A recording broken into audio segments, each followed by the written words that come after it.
My name is Genevieve Rourke. I'm 33 years old, and I've held the rank of Lieutenant General for the past 11 months. I didn't think I'd ever have to say that out loud, especially not in a courtroom. But there I was, standing alone at the defense table, dressed in a dark civilian suit. No medals, no ribbons, nothing to prove who I was, except the silence in my posture. Across the room, my mother sat flanked by two attorneys. She looked every bit the grieving matriarch clutching a pearl brooch I hadn't seen in 15 years. She cleared her throat. Your Honor, we are here today because the woman before you has fraudulently claimed a military identity she never earned. She was never in uniform. She was never deployed. She is quite simply a liar. I didn't flinch. I didn't look at her.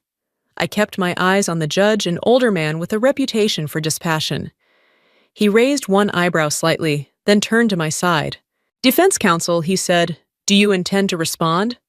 My lawyer stood up calmly. Yes, Your Honor, but we request a brief recess. For what purpose? He smiled faintly. To allow our key witness to arrive. The courtroom doors creaked open. Boots echoed on the tile. Every head turned.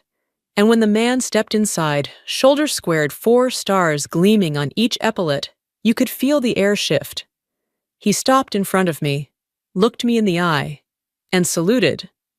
General Rourke, he said loud enough for the whole room to hear. It's good to see you again. My mother's breath caught. My brother whispered something I couldn't hear, but I heard what mattered, recognition, and finally, truth. Before you hear the whole story behind that moment, if you've ever been abandoned, hurt by your own family, and still forced to smile through it, leave a comment. I'm not telling this to complain, but because, maybe somewhere, you've felt what I felt. Now, let me take you back to where it all truly began. They didn't even call when my grandfather died. I found out 2 days later from a public obituary in the Charleston Chronicle. It was wedged between a garden club announcement and an ad for used trucks. Walter Rourke, decorated Brigadier General war hero, and the only man who ever looked at me without asking why I wasn't someone else, was gone. And no one had told me. I didn't go to the funeral, not because I didn't want to, but because by the time I got to the church, the parking lot was empty and the chairs were already folded. A lone janitor told me they'd moved the service earlier. Private family matter, he said, shrugging, not open to the public. I nodded, turned around, and drove until the roads stopped naming themselves. When I finally stood before the house, the old Rourke property on the hill above the Atlantic, I almost didn't knock. The white paint had long faded to a chalky cream. One of the shutters dangled loose, and the flower beds were dead under a coat of brittle mulch. But the wind still carried salt from the ocean, and the porch steps still creaked in the same rhythm I remembered from childhood summers. I knocked once, then again, and then the door opened. My mother stared at me like I'd crawled out of the past. Her lipstick was red, her hair pulled tight. She didn't smile. You're early, she said. The hearing isn't until next Thursday. I stepped inside. The air was colder than it should have been, sterile, like no one really lived here, just performed here. You didn't tell me he passed, I said quietly. Her heels clicked across the wood floor. You weren't reachable. I have the same number, same email, same everything. She poured herself a glass of water, not offering one to me. Genevieve, you disappeared, for over a decade. What did you expect us to do, send out flares? You could have tried, I said. You could have cared. She turned sharply. Don't play the victim. You chose your path, and now you come back expecting to be welcomed with salutes and ceremony. You're not the only one who lost him. My throat tightened. He left the property to me. Yes, she snapped, and that's why we're suing. I looked around the living room. The mantel had no photos of me. Just my brother Malcolm in college graduation robes, a family cruise in Italy, her garden club luncheon. I had been erased, cleanly, intentionally. She stepped closer, lowering her voice. We're doing this in court because it's the only language you seem to understand now. Uniforms, ranks, orders. I met her eyes for the first time since I walked in. I understand silence, I said. You taught me that. Then I turned and walked out. The screen door slammed behind me, not from anger, but the wind. Back in the car, I stared at the house for a long moment. This wasn't a home. It was a performance. And soon the curtain would rise on a courtroom they thought they controlled. But I didn't need applause. I just needed the truth to be seen finally, and without apology. The summons arrived by courier. No letter, no explanation. Just thick paper with embossed headings and the name Malcolm Rourke typed beneath plaintiff. My brother, my blood. He was the one filing suit. Alongside my mother, they alleged that I had willfully and systematically misrepresented military status for the purpose of financial gain, a statement that looked clean and official on paper but reeked of betrayal. They claimed I was never in uniform, that I'd fabricated a decade of service fake deployment credentials, even doctored photographs to insert myself into briefings and award ceremonies. They argued that my supposed career was an elaborate con designed to manipulate our grandfather into signing over his property before he died. Reading it felt like choking on ice water, cold, sharp, and slow to kill. I forwarded the documents to my attorney, Elizabeth Kwan, a woman who'd defended intelligence officers in harder rooms than this one. She didn't flinch when she read them, just flipped the last page, looked up, and asked, "Do you want to countersue?" "No," I said. "Let them think they're winning." She studied me for a second, then leaned back. "Then we'll go silent. No press, no interviews. But you'll need to testify." "I won't need to," I said. "Someone else will speak." We both knew what I meant. The court date landed on a Wednesday morning. Rain threatened on the horizon, but never quite arrived. I wore black slacks, a navy blouse, and no makeup. I didn't need to look like a general. I just needed to look like someone with nothing left to prove. The courtroom buzzed with the energy of false certainty. My mother had brought 2 lawyers. Malcolm brought one younger and eager, still wearing the shine of ambition in his shoes. They didn't look at me. They didn't have to. They thought the case was already over. The judge, a man in his 60s with a dry voice and no tolerance for performance, asked both sides for opening statements. My mother's lawyer stood first. He began with a smile. "This is a case about truth, about the preservation of a family legacy from falsehood. The plaintiff, Malcolm Rourke, seeks not money, but clarity. His sister, the defendant, has claimed for years to be a military officer. And yet, there is no service record, no graduation certificate from West Point, no public record of enlistment." He paused for effect. "Because it doesn't exist." He turned to the judge again. "Your Honor, this is not just deceit. It's identity theft against the United States Army." Elizabeth didn't rise. She didn't even blink. She simply said, "We call for a short recess, Your Honor. Our key witness is arriving shortly." My mother's lawyer scoffed. "A witness to fiction." The judge considered for a moment. "You have 10 minutes. I didn't move. I didn't need to. But in that moment, I felt the quiet hum of the air conditioner above me shift. A subtle flicker in pressure, like the stillness before a storm breaks open. They thought they were dragging me into a courtroom to expose me. What they didn't realize was I wasn't hiding. I'd simply been gone. And now I was back, not to explain, but to end the pretending. There were no yearbooks with my picture in uniform, no graduation photos from West Point or Annapolis, no social media updates, no medals displayed in glass cabinets. If you searched for me in the usual places, I didn't exist. That was the point. I entered military service at 19 through a classified program designed for linguists and analysts capable of operating in gray zones, places where visibility meant vulnerability. I signed my real name once, then disappeared behind layers of clearance and code. My assignments were recorded under project numbers, not names. My movements traced only on encrypted reports. The last time my mother saw me in person was at 19 the morning I left for what she thought was a failed college attempt. I didn't correct her. That seems safer. For years, I answered to a name that wasn't mine. Operated in embassies, desert bases, jungle command tents, everywhere but home. My grandfather knew only fragments that I served that I couldn't call often, that I was always tired when I did.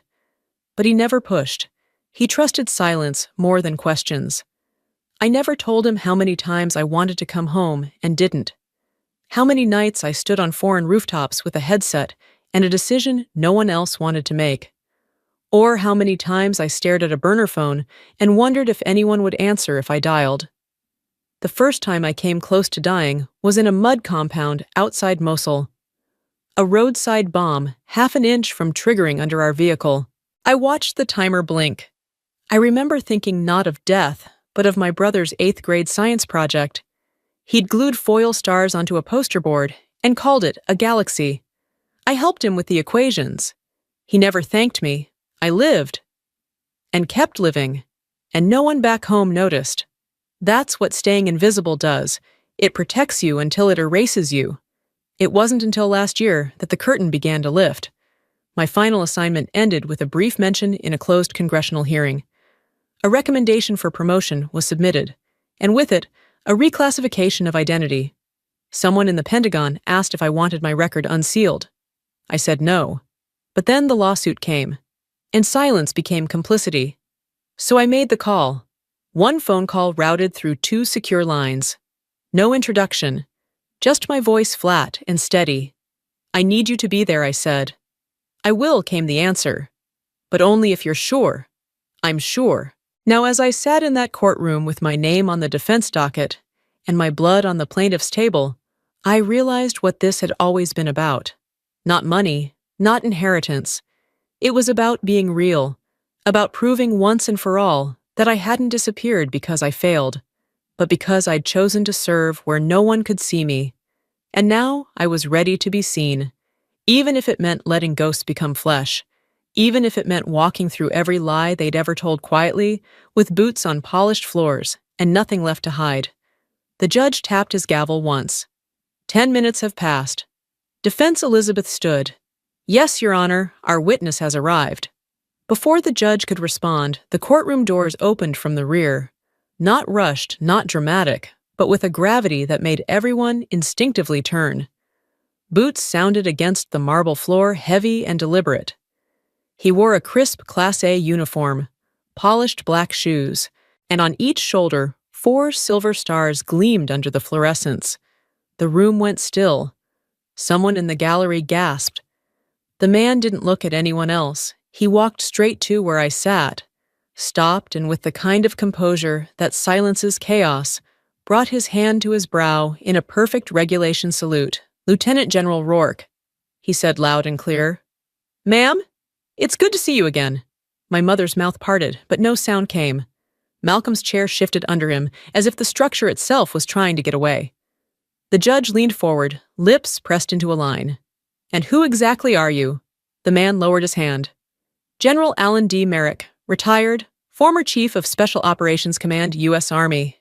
Are you here as a witness? I am. On behalf of General Genevieve Rourke. The title landed in the room like thunder. Even the court stenographer blinked twice. Proceed, the judge said. General Merrick reached into his case, pulled out a document folder sealed with the Department of Defense emblem, and placed it on the bench.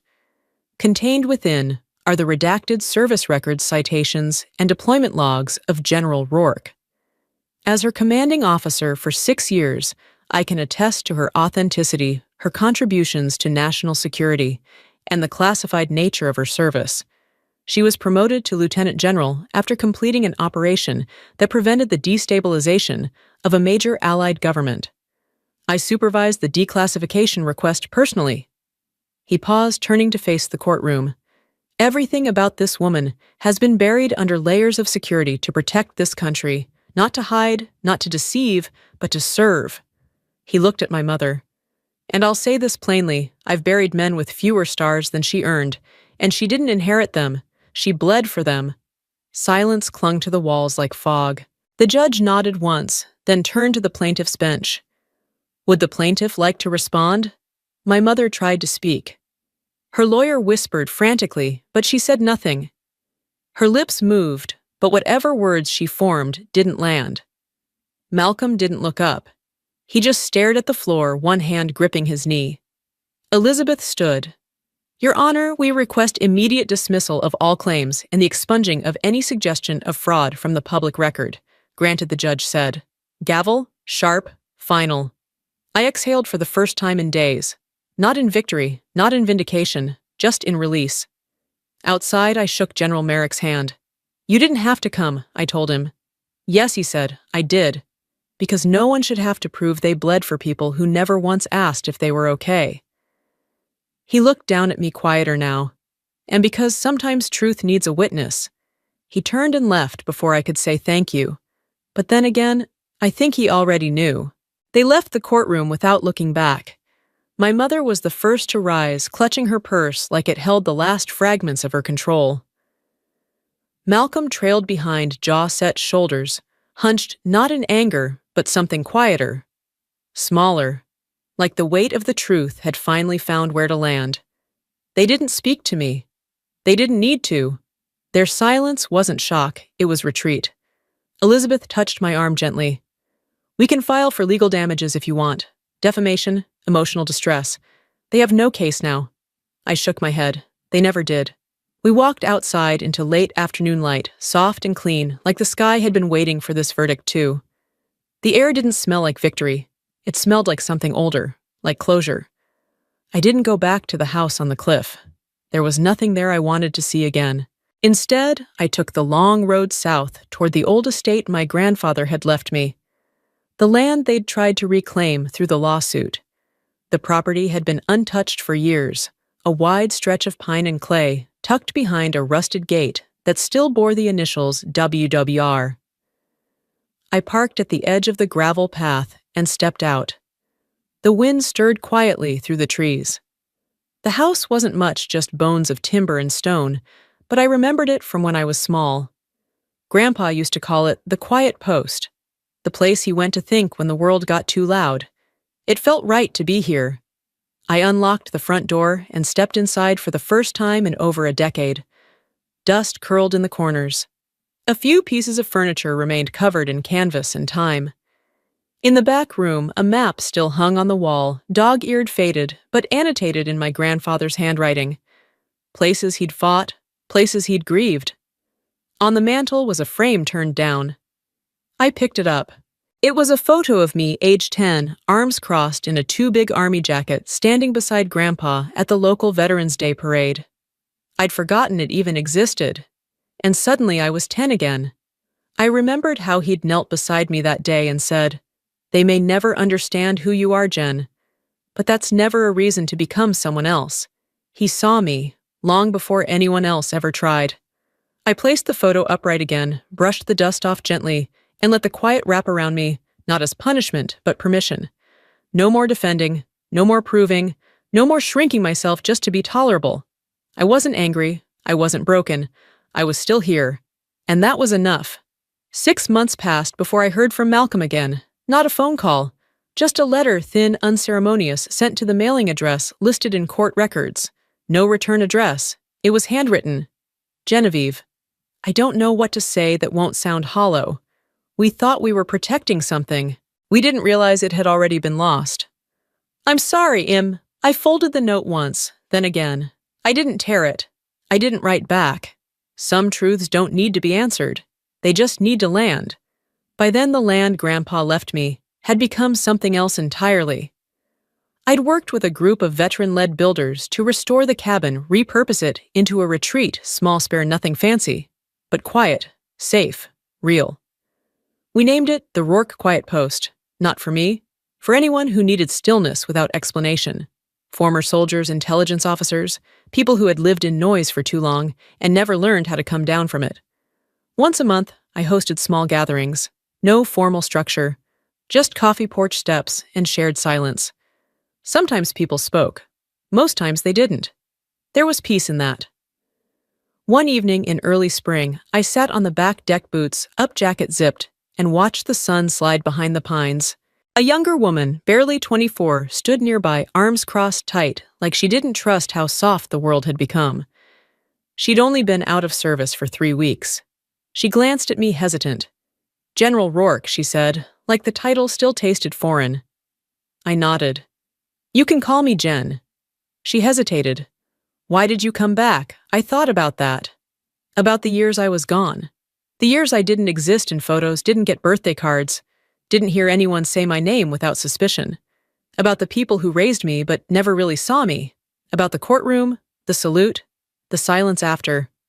I didn't come back to reclaim anything I said. I came back to stop being a ghost. She nodded once like she understood more than I'd expected. The truth is, what my family tried to take wasn't mine to win or lose. They never owned my story. They just assumed they had the right to write it for me. But legacy isn't something you fight over in a courtroom. It's the things you build quietly without applause. It's the people who carry your voice even when you're not there. It's the house at the edge of the trees, where someone who thought they didn't belong finally sits down and breathes. I still wear my rank, still answer the calls when the nation asks. But I don't need medals anymore. I don't need them to see. Because I see myself now, and that's the kind of inheritance no one can ever put in a will. Just before I went inside that night, I looked up at the stars, cold, brilliant, unblinking. I remembered what Grandpa told me once, long ago. You don't owe the world a version of yourself it understands. You only owe it the truth. And finally, I was living mine.